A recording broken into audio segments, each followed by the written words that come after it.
Sean todos bienvenidos a nuestro podcast Eticápsulas para Periodistas, un espacio creado por estudiantes del programa de Comunicación Social de la Universidad Tecnológica de Bolívar, en el que junto a periodistas de América Latina aprenderemos a actuar correctamente ante las situaciones y retos que se presentan diariamente en la labor periodística.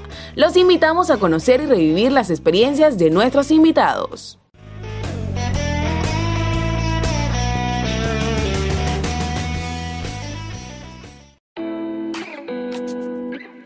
En esta sesión tendremos un tema muy interesante y esencial para este podcast.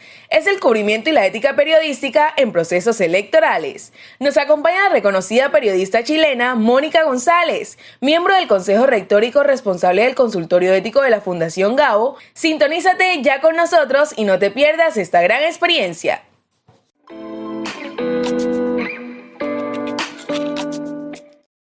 ¿Cuál debe ser el comportamiento del periodista en el cubrimiento de elecciones políticas? Bueno, lo primero es agradecerle. Para mí siempre es una satisfacción conectarme con Colombia porque creo que todos los periodistas de Sudamérica, de América Latina, tenemos un reconocimiento de por vida hasta que nos muramos a García Márquez. El legado que él nos entregó de integridad, de compromiso, por la verdad, por el profesionalismo, por la ética, pero sobre todo por la libertad y la democracia, por la vida. Es tan fuerte y es tan importante que yo creo que todos tenemos que hacer el esfuerzo de mantener en lo que más podamos un apego a ese legado. Así que le estaremos agradecidos de por vida a Colombia por habernos entregado a un hombre tan importante para nosotros, para la región, para los habitantes de esta maravillosa región que es la nuestra. Y eso, bueno, aquí nos encontramos una vez más, ¿quién hubiera dicho, no? Que llevamos ya 13 meses en un túnel en el que no sabemos cómo vamos a salir. Ni ustedes, ni nosotros, ni en Europa, ni en Estados Unidos. Sabemos qué viene después, cómo salimos de esta. No teníamos idea que íbamos a estar con mascarilla, con distancia social, con tantos muertos que superan los de todas las dictaduras de nuestra región que han manchado con sangre y con asfixia de libertades esenciales años de época reciente, ¿no? Ahora estamos en una nueva encrucijada por la vida, porque esta es una encrucijada por la vida. Si la primera cosa que tenemos que saber es que los procesos eleccionarios, las elecciones que están en marcha, están metidas en una de las más importantes batallas por la vida que hemos dado, no me cabe la menor duda, las generaciones jóvenes, la más importante que dará en la historia y tendrán que saber dar el ancho. Para los más viejos hemos dado otras y yo no sé de verdad cuál es más grande, cuál es más grave. Lo único que sé es que nuevamente nos están impidiendo cumplir con ritos ancestrales como el de desenterrar y despedirse de nuestros muertos bien. Nos están asfixiando la libertad y se están aprovechando de esta pandemia para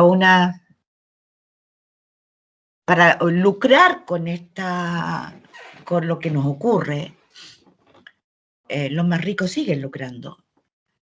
Y para asfixiar la libertad, para limitar la democracia y las libertades. Entonces, una vez más, el periodismo surge, yo creo que nunca antes con tanta fuerza, como el cordón umbilical que une a los ciudadanos con lo que de verdad está ocurriendo afuera. En una misión que yo considero que es de la máxima importancia y que excluye, por cierto, protagonismos, mentiras, las noticias falsas, excluye la comodidad, la indolencia, y nos exige hacer el mejor periodismo que hemos hecho hasta de toda nuestra historia en equipo. Porque tenemos que evitar el contagio, también tenemos que evitar morir en esta historia. No se trata de que nosotros, por ser buenos periodistas, vayamos a contraer el virus. Entonces tenemos que cuidarnos, tenemos que reportear, tenemos que salir, y en equipo esto se hace de una manera mucho más importante, mucho más segura y mucho más certera, porque evidentemente nos enfrentamos a obstáculos que no teníamos antes. ¿Cuáles? Insisto, todos estos procesos de elección se enmarcan entonces en esta batalla por la vida y en un tema que es central. El poder real no es el Congreso ni el Ejecutivo. Y eso es muy duro asumirlo, fácil es decirlo. Asumirlo es distinto.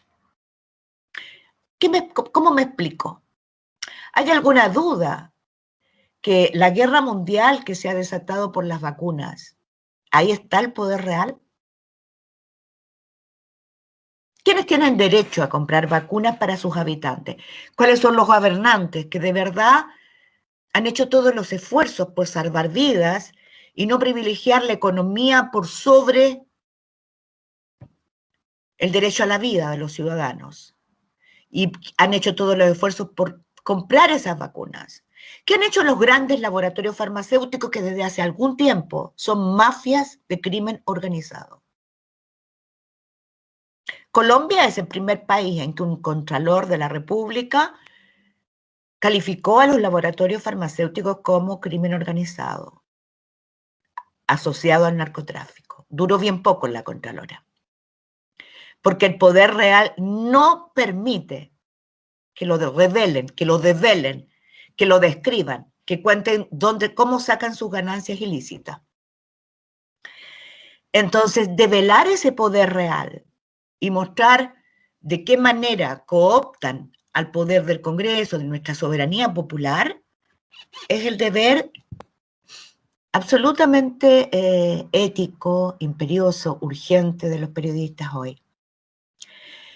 Y yo quisiera decirle a los estudiantes que me están escuchando que tienen el privilegio de estudiar en una época que va a quedar en la historia y que va a demandar de nosotros un esfuerzo a esta profesión que nunca como hoy, voy a reiterarlo, ha sido tan importante.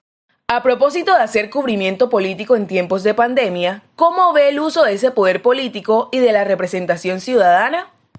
Así que me gustaría dar paso a las preguntas con este marco en el que nos enfrentamos, que insisto, si uno ve lo que pasa en Perú, yo acabo de leer, bueno, leí anoche, que el expresidente Vizcarra, que se había vacunado en octubre pasado, ¿no? De manera ilícita, es decir, no esperó su turno como deberían esperar todas las autoridades, sino que lo hizo de manera privilegiada, como lo han hecho muchos gobernantes de todo el mundo, y por supuesto las mafias organizadas y los más ricos, porque se ha transformado la vacuna en un botín del crimen organizado.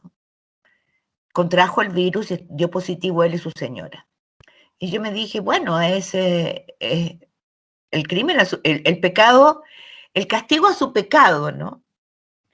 Y la fragmentación del poder político de Perú, que también se ve en Chile, que fue terrible, que también se vio en Ecuador, lo que está revelando es esta otra descomposición que no nos ayuda en nada a ponerle coto al poder real, que es el total descalabro del poder político, la desconfianza de la ciudadanía sobre sus autoridades, la poca legitimidad que tienen las autoridades, el descontento que se manifiesta en represión, en manifestaciones que son reprimidas de manera brutal, como sucedió en Colombia y en Chile. Y finalmente, entonces, estamos en este túnel, en medio de la oscuridad, sin saber, porque no tenemos idea, cuándo se termina este túnel. ¿Cuándo lograremos inmunidad de rebaño? Si es que se logra, o tendrá nuevas variantes que nos van a obligar a mantener quizás por cuánto tiempo una incertidumbre, temor, el aislamiento, que nos hace presas, ¿no? De las delincuentes, de los narcos, de los que quieren lucrar con nuestras vidas. porque finalmente lo que tenemos es una multiplicidad de crisis y eso es lo importante. Tenemos la crisis sanitaria por la pandemia, tenemos la crisis social, la crisis económica, una crisis de corrupción pero brutal, brutal. Y en el cráter de todo esto, ¿no? En el fondo, la crisis política institucional. Entonces, la verdad es que describir, cuando leamos las crónicas periodísticas, porque yo creo que no hay que olvidar que nosotros estamos escribiendo la historia. Nosotros somos los biógrafos, los geógrafos del miedo, del poder, de las inmigraciones. Los periodistas son los que hoy día están contando nuestra historia, estamos contando nuestra historia. Y cuando los leamos, yo espero que hayamos podido ayudar a los ciudadanos a ganar esta batalla por la vida de la mejor forma. ¿Qué criterios tienen en cuenta los editores de medios de comunicación para fijar los temas a tratar durante las campañas electorales? ¿Los periodistas o los editores? Porque los periodistas no son los que asignan los temas. Lo que tú preguntas tiene que ver mucho con el corazón del periodismo, ¿no? Con la pauta. Y nosotros, yo quisiera que entendiéramos que hoy día es más urgente que nunca, que los periodistas presionemos por tener pautas de verdad en donde podamos participar, para hacer el equilibrio en los dos puntos, ¿no? Cuidarnos nosotros, protegernos, claro, evidente que sí. Pero yo diría que eso tiene que tener equilibrio con la necesidad urgente que tenemos de también ir a la calle. Porque pensar que, y esta es mi modesta opinión y yo sé que tiene, que puede ser discutida. Yo tengo 70 años y yo salgo a reportear, no puedo vivir sin reportear. Me cuido con mascarilla, tomo distancia y me cuido muchísimo y no me he enfermado. Pero yo creo que sin salir, el teletrabajo, reportear a través de un Zoom, computador, teléfono, deforma la realidad. No logramos ver la verdad de lo que está pasando.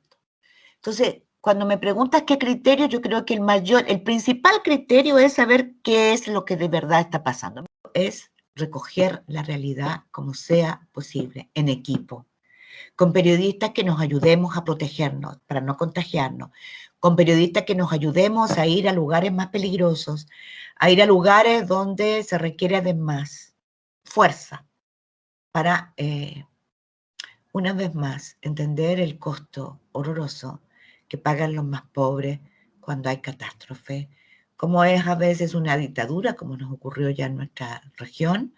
Ustedes en Colombia, como tuvieron la guerra sin fin, ¿no?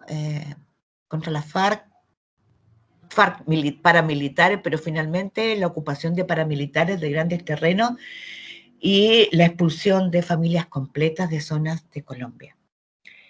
Yo creo que esta batalla no la estamos entendiendo ni la estamos ubicando en la magnitud ni la dimensión en que nos desafía.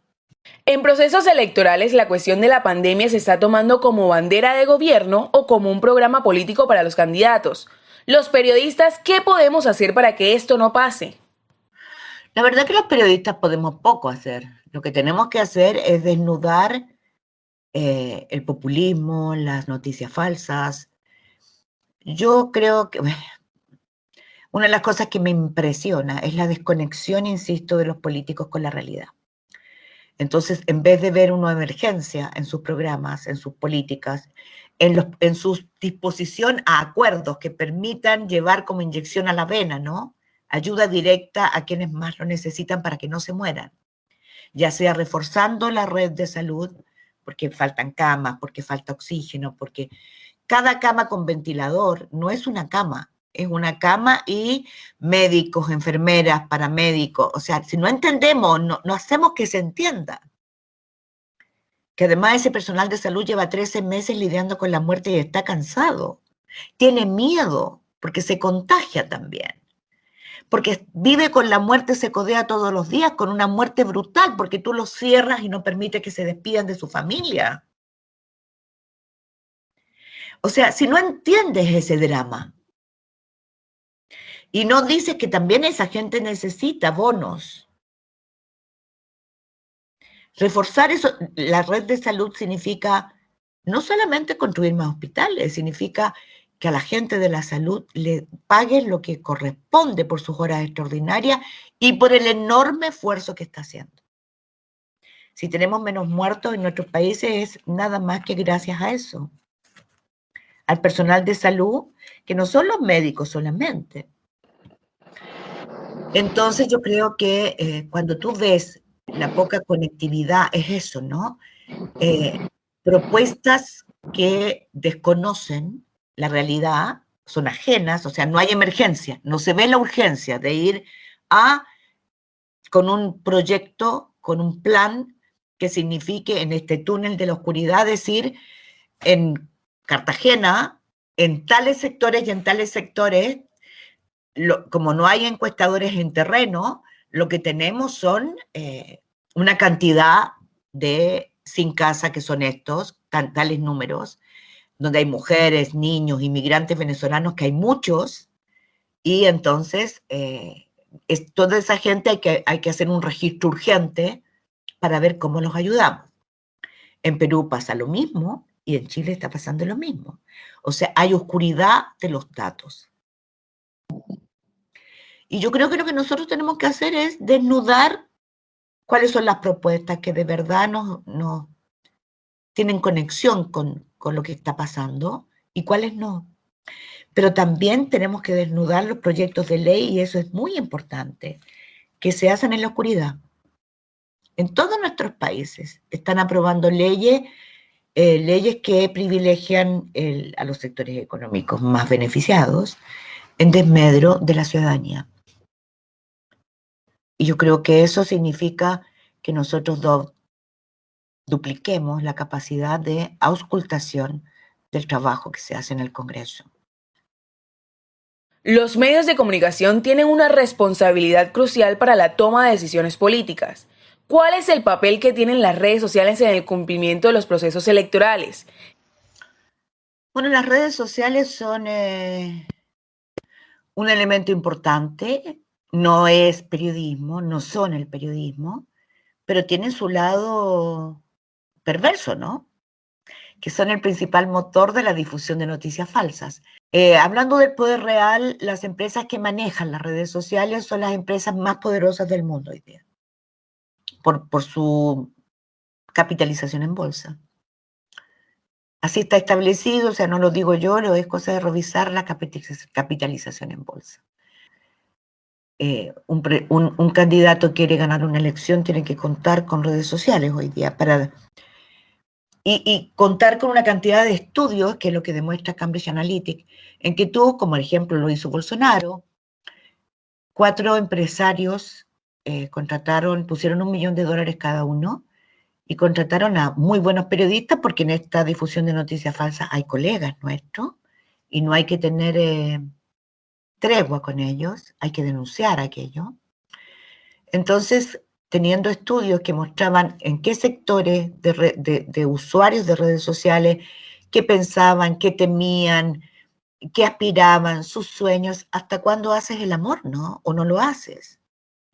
Les entregaron la información necesaria para confirmar, para manipular o cambiar sus opciones electorales. Eso viene haciéndose desde el Brexit en Gran Bretaña. Trump lo utilizó y lo utilizó Bolsonaro. Yo creo que es la campaña más barata que se ha hecho en el mundo. $4 millones. Entonces hay que tener conciencia de aquello.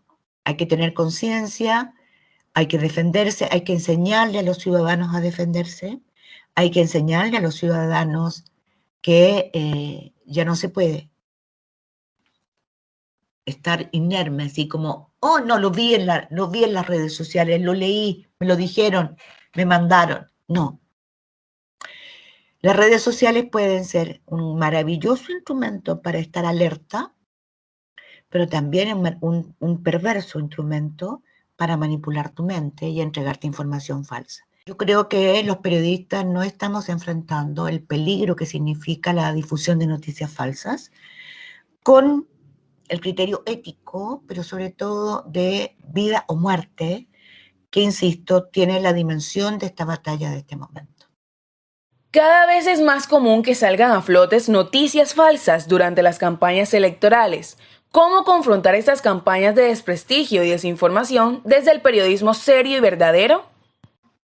Mostrando, o sea, cuando son campañas, yo creo que cuando hay informaciones como estas, ¿no? El negacionismo, yo creo que se contrarrestan no con verborrea, no con declaraciones rimbombantes, sino con lo que dicen los científicos. Yo creo que nunca, como nunca antes, los periodistas hemos necesitado estudiar y recurrir a la ciencia para que nuestras audiencias entiendan, insisto, la magnitud del desafío que tenemos al frente. Y eso se ve no solamente en ciencias de médica, sino que en economía. Bueno, yo he estudiado economía hace mucho rato que entendí que el poder real, hace muchos años que entendí que el poder real está en la economía. Entonces he tenido que estudiar sola. Y yo creo que entendí que los periodistas no terminamos nunca de estudiar. Y eso es lo que tenemos que hacer. Y yo creo que cuando estamos en grupo nos ayuda porque en equipo podemos dividirnos el estudio y que cada uno comparta los aprendizajes. Y denunciar las noticias falsas, el buen periodismo. Hay que hablar del buen periodismo, de la necesidad del buen periodismo. Es el buen periodismo el que defiende la democracia, no es el periodismo. Porque hay un periodismo que no defiende la democracia. Y en los momentos de crisis como el que estamos viviendo, sale a la luz. Y ahí trabajan colegas nuestros que son mejor pagados que todos nosotros. Entonces, la difusión de noticias falsas, cuando son redes, y hay estudios que en cada uno de nuestros países están emergiendo estudiosos que detectan quienes, por ejemplo, infectan las redes con xenofobia, identificando a los extranjeros como quienes delinquen, como quienes cometen las principales aberraciones, ¿no? Convirtiendo a personas que develan, incluyendo periodistas, ¿no? Eso es algo muy importante que está pasando. El poder real que corrompe, que lucra con nuestras necesidades, que nos atemoriza, porque la gran herramienta es el temor de esas noticias falsas. Nos quieren atemorizados para que nos encerremos y no nos demos la mano entre los ciudadanos ni entre los periodistas. Y el enemigo de ellos somos nosotros, el buen periodismo. Entonces tratan de desprestigiarnos y eso significa que nosotros también tenemos que asumir posturas éticas muy importantes. Por ejemplo, no aprovechar de vacunas saltándonos la fila, como ocurrió en Argentina, no aprovechar de ningún beneficio fuera de la norma. Y aquí quiero hacer hincapié en algo que yo he visto que está proliferando. Dada la hecatombe, dada la eclosión que ha tenido el mundo político, que de verdad ha caído mucho en la confianza, en el prestigio, en el apoyo ciudadano, hay muchos periodistas que se aprovechan de esto para intentar erguirse como conductores con apego a las redes sociales, a la ciudadanía, perdón, de la mano de las redes sociales. Yo desconfío mucho de eso, porque las redes también sirven para eso, ¿no? Para levantar figuras que son figuras efímeras y perniciosas, porque no obedecen a un liderazgo que se requiere en este minuto. En tiempos de pandemia sería interesante tener más pistas de a quiénes investigar o quiénes son los que podrían estar beneficiándose en toda la pandemia. Bueno, yo creo que la receta antigua es la que más sirve en estos casos y yo creo que no va a dejar nunca de tener sentido, ¿no? Sigue la ruta del dinero. Es decir, piensa en lo siguiente. en lo que yo estaba diciendo antes, a quienes favorecen las medidas del Congreso. Si yo le sigo el rastro a un proyecto de ley, no es, lo que tengo que informar no es el proyecto de ley y no convertirme en la denunciadora porque este proyecto de ley protege a los poderosos. No. ¿Quién lo presentó? ¿Quiénes lo votaron? ¿Y por qué perjudica a los ciudadanos y beneficia a un grupo de interés? O sea, yo lo tengo que desmenuzar y cuando lo desmenuzo, te surge a la luz cuál es el poder real. Grupos económicos, absolutamente. O sea, el poder real lo tienen los grupos económicos. El narco, el crimen organizado, hoy día es un grupo económico. Gana, es más poderoso que los grupos, que los grandes monopolios internacionales. Entonces, cuando hacen sociedad entre ellos, nosotros los ciudadanos y los periodistas ni que hablar, ¿no? Quedamos adentro de la moledora de carne. Pero seguir la ruta del dinero es la receta que nunca nos ha fallado. Y eso es una maravilla, emociona. Pero eso es lo único que nos puede ayudar a defender la democracia y la vida. Usted, como corresponsable del consultorio ético de la Fundación Gao, ¿qué recomendaciones le daría a los periodistas en el cubrimiento de procesos electorales? La primera es esto de que no somos, las mujeres no somos castradas, ni los hombres eunucos, pero tenemos que dejar nuestra ideología y nuestras simpatías a un lado. Porque en la crisis de confianza de los ciudadanos tienen que tener a alguien en quien creer, ¿no? Y no nos van a creer si nosotros hacemos un periodismo partisano, activista, en que destacamos los errores, los lunares, los defectos y los conflictos de intereses de todos los que no están en contra de nuestros candidatos. Nosotros tenemos que ser imparciales en eso y mostrar con la misma vara los errores de todos. Lo segundo es ser ético. ¿Qué significa ser ético? Ir a buscar la verdad y contarle a nuestros auditores, televidentes, audiencia escrita, cuando no hemos podido, lo que no hemos podido sacar, qué obstáculos tenemos, no con largas sábanas o minutos que no le interesan a nadie, pero alertar. Y si tenemos miedo, y esto es bien importante lo que les voy a decir, estamos en un momento de crisis. Yo creo que en Chile yo no había vivido una crisis institucional como la que estamos viviendo. No había visto un presidente a las 9:30 de la noche. Yo tengo un programa de análisis político a las 10 y a las 9:30 tuvimos que escuchar ayer porque cambiaba un poco el escenario político, ¿no? Dando información de un proyecto para detener una crisis política que se va a agudizar con un llamado a paro nacional el 30.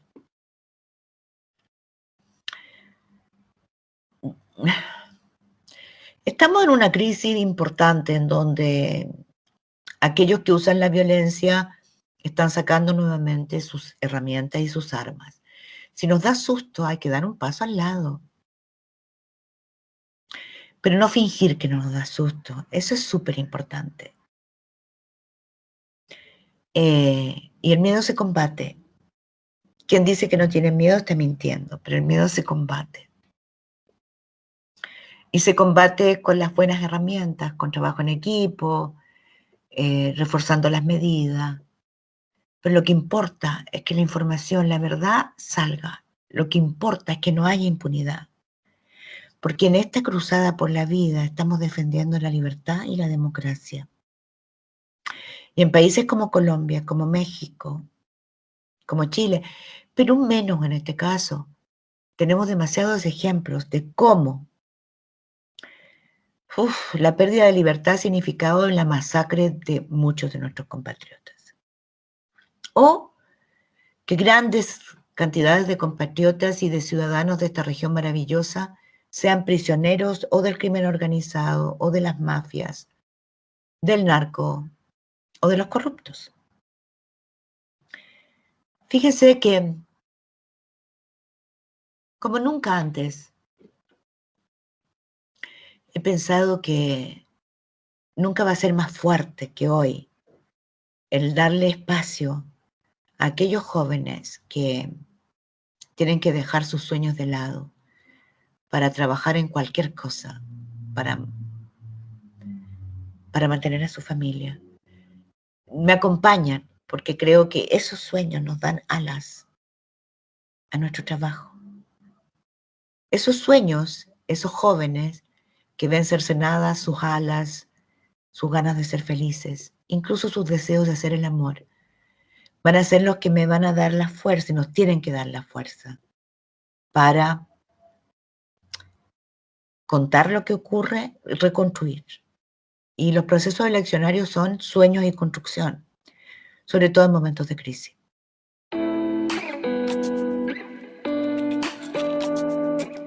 Muchas gracias, maestra, por enseñarnos hoy la responsabilidad que tenemos nosotros en estos procesos como veedores de la ciudadanía y mantener el equilibrio de los poderes.